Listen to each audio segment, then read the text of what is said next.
All right, so welcome back. We are now at part 2 of this week's New Comics, bitches! And that isn't meant to be like, okay, you know what I mean. Fuck it. I'm not bothering trying to explain myself to you. Okay, FF number 14. When I finished reading this book, and I read it twice, and I thought to myself, wait, what just happened? I'm really fucking lost. And this is, again, it's Hickman with, he's got this, he's playing the long game with pretty much all of his books. Fantastic Four seems to be the one that he's really hitting the mark with right now, because at least that he's not playing the short game necessarily, but but the long game has more in it. It has more going on, so it's of more interest. However, FF now, because we're dealing, I mean, it's kind of like it's like the Fantastic Four babies. It's like this. It's now become, especially with this arc right here, everything that kind of came right before issue 600, or right after, in between, whatever, between that and the kind of the reintroduction of the Fantastic Four into comics.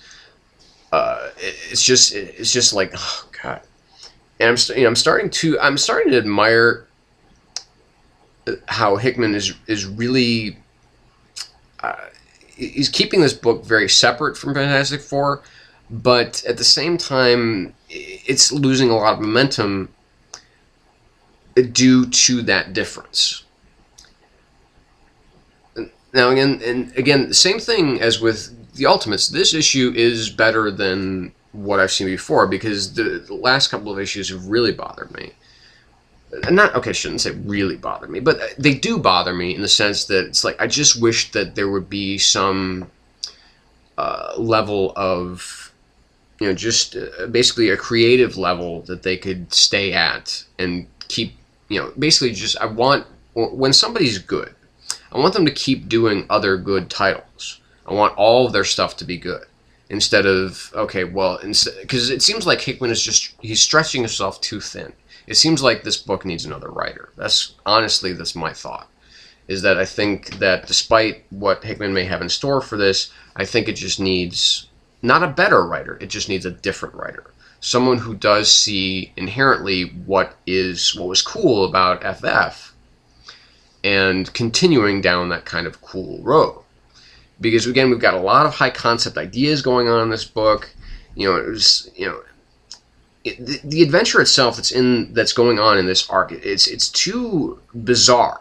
And while it is kind of fun at times, as far as the kids are concerned, it has some really awesome character beats with Doctor Doom. This particular issue, some great character beats. I mean, this is Doctor Doom. Okay, this is what we expect of Doctor Doom. In the end, the book just doesn't hook me, though. And it's coming to a point where I have to make where it feels like I have to make a decision. Am I going to stay with this book, or am I going to dump it? Because I was thinking this way about the book before, when it was kind of like the kind of journey, that the Black Bolt was having, and the whole thing with the Kree and Ronan the Accuser and everything like that seemed to be kind of, okay, where the hell are we going with this now? And then it gets to, oh my god. So that is the thing that is kind of keeping me going here with this book, is that despite how much I've not liked the last couple of issues, I'm still sticking with it because I have faith that it will kind of turn out like, oh, okay, this is where it's been going the whole time, and now I understand.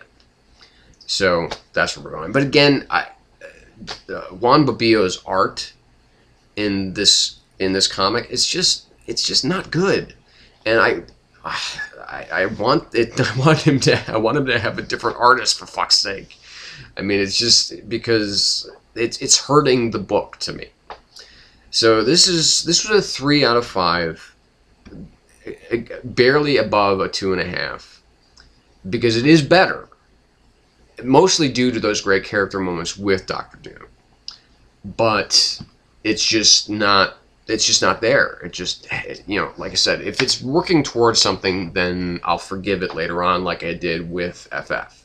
But for right now, eh. So, okay, so continuing down this road. Okay, so we have Captain America and Bucky, number 626. And here's where we get to, again, some really wonderful stuff. Again, we got James Asmus and we got Ed Brubaker, constructing a rather harrowing story. There's some really horrible shit that goes on in this issue. But the issue itself, all the story within, is really, really cool. Just about all the different things that are going on, and there's lots of things to love in this issue. It's got these kind of terrific character moments.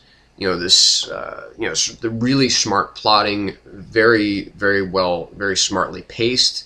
As far as basically we've got this it's kind of these robot Buckies that are at least just one at the start here that's gunning down innocent people in the middle of a New York street, and dressed up like Bucky. And of course we have this, we have the older second Bucky.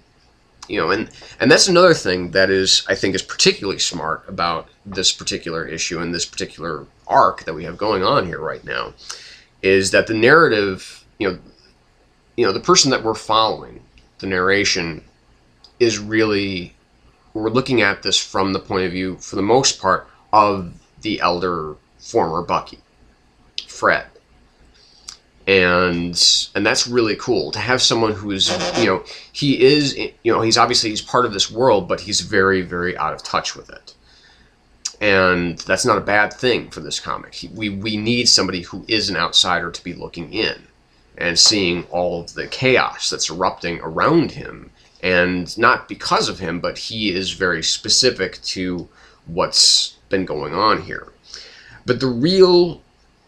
the real key to this book, to me, is not even so much the writing of Asmus and the story by Asmus and Brubaker together, but is the art of Francesco Francavilla. Almost every frame, almost every page of this book is almost worthy of framing. It really is. I mean, there's beautiful, beautiful art in this book. With just many of the pages just are like, oh God, I could look at this forever and be happy the whole time. Sadly, I had to buy this digitally because my local comic book store for whatever reason, did not get this book in. But whatever, at least I was able to read it, and at least I was able to really, really enjoy it. So, it felt short, though. That would be really my only complaint about this particular issue, because this issue is just really well structured, it's really well done, and like I said, I mean, Francavilla's art is just something, it just blows you away. It really does. It's so beautiful to look at. So this is a 4.5 out of 5, easy. Like I said, if it hadn't been quite as short as it seemed, and maybe that's just me, maybe I just wanted to read more. It's like, I want to continue reading this, because if for nothing else, just looking at it is like a 4 out of 5. So, but it's 4.5 out of 5, solid, really terrific work by Asmus and Brubaker, and pretty much perfect work by Francesco Francavilla. Am I done with Marvel? I think I am. So, let's talk some more independent books. Okay, so we've got Jennifer Blood, number 8. Yes, number 8. This I actually just read tonight, because until I saw a Comic News review, I had completely forgotten that it came out this week, because again, this was a book that my comic book store did not get in this week, for whatever reason, I don't know, so I had to buy this one digitally as well. And I get a nice discount from my comic book store, so when I really am following a title like Captain Bucky, or in this particular case, like Jennifer Blood from Dynamite, when I buy it digitally, I need to buy it. So, but this was, you know, again, another, art's a little off. It was good, but it felt a little bit too, I don't know.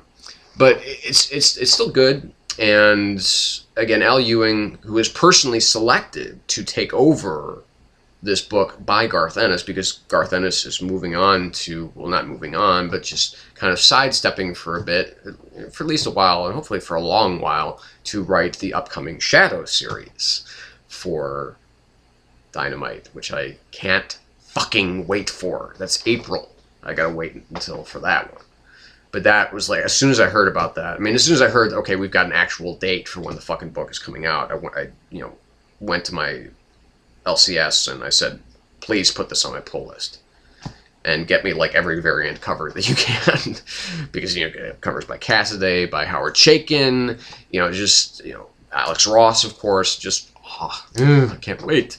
Jay Lee, you know, who's also a terrific artist. Anyway, moving on. So Jennifer Blood, so basically we've got these, you know, we've got the cops kind of looking into this angle of this puddle of urine that's left at the scene of the kind of last of the Blutes deaths.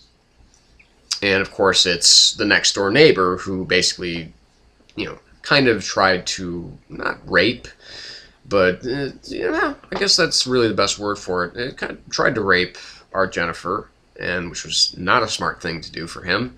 And of course, a really stupid thing to show up at what he thought was this big fuck party. And, you know, so they're kind of following down that lead. Now, some of the characters, at least one of the characters that we met in the last issue, the big Russian dude, who beats the one guy to death because because his boss was shortchanged.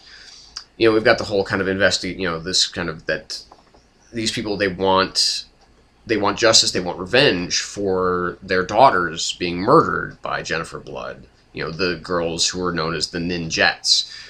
I mean, I loved that issue. That was a great issue. And they're doing a mini-series about the Ninjettes that's coming out. I can't remember when that's starting, but hopefully it's starting soon, because I can't wait for that either.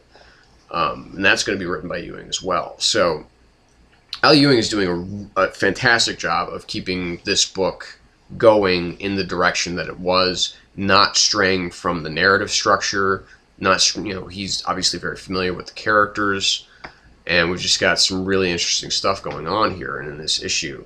And, you know, we have, you know, this guy who has, you know, like this military contractor who basically has his own private army is coming in here.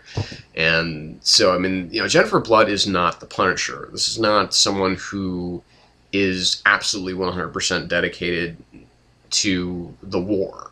This is someone who is basically, you know, they did a war of vengeance. And, you know, and now all of a sudden it's, you know, it's become, it could have just run the 6 issues that it took for her to kill all of them, to kill all of the members of her family. But no, this is where we're getting into some really interesting territories, kind of beyond that. Because there's been no real kind of, you know, there's been no real violence. Well, okay, this issue obviously does have some violence from Jennifer as she confronts the next door neighbor, whose wife basically has just run off. I mean, it's just, again, the absurdity of this comic is wonderful, and that's one of the things that Ennis does so well, is that he can turn things on its ear. He can turn certain cliches, certain, you know, it's basically, this is kind of his, you know, if The Boys is his kind of comedic, not all the time certainly, but, you know, kind of his wacky take on the world of superheroes, this would be his wacky take on his own comic. Well, at least the comic that he repopularized, reinvigorated, which is, of course, The Punisher. And so, I mean, and that's just terrific stuff. So, you know, I really enjoyed this issue. This was, you know, again, it felt a little bit lopsided at some points in time. I felt a little bored, but 4 out of 5 for Jennifer Blood number 8. So we'll be right back. We'll talk some more indie, and we'll talk some DC, and we'll get into our books of the week. So stay tuned.